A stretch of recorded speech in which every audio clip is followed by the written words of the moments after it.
మా బ్యాక్ యార్డ్లో కూరగాయలు కాసినాయి. ఆ కూరగాయలన్నీ మీకు చూపిద్దామని పెట్టాను. ఇది సొరకాయలు బాగా పెద్దగా కాసినాయి, ఎక్కువ వచ్చినాయి అన్నమాట. 4-5 వచ్చినాయి. రౌండ్ది కూడా ఉంది. పిందులు చాలానే ఉన్నాయి. అందుకని ఒకసారి చూపిద్దాము అని తీశాను. ఇదిగో రౌండ్ కాయలు, రౌండ్ పిందులు కూడా. ఇంకా అసలు ఈసారి 4-5 కోసేసాము కూడా. కాకరకాయలు కూడా 7-8 వచ్చినాయి. చిన్నగా ఉన్నాయి కానీ బాగా టేస్ట్ ఉన్నాయి అన్నమాట. ఫ్రై చేసుకుంటున్నాం మేము. ఒకసారి కోసేస్తాము ఒక కాపు. ఇది రెండోసారి అన్నమాట. పెడదాం అన్నట్టు తీసాను. తర్వాత గోంగూర 2 సార్లు కోసిన అట్లా వస్తూనే ఉంటుంది. ఆకు కోస్తున్నాము. గోంగూర కూడా బాగా కోసేగలది వస్తుంది.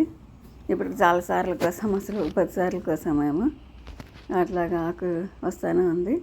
ఈరోజు కొయ్యాలనుకుంటున్నాం, అందుకని ఒకసారి తీసి చూపించాక కొద్దాము అని తీశాను వీడియో.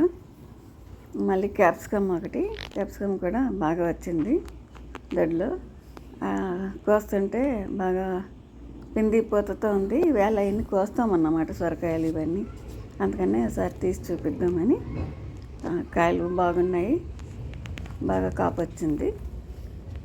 నా ఛానల్ సబ్స్క్రైబ్ చేయకపోతే చెయ్యండి. ఇట్లాంటి వీడియోలు, వంటలు అన్నీ చూపిస్తాను.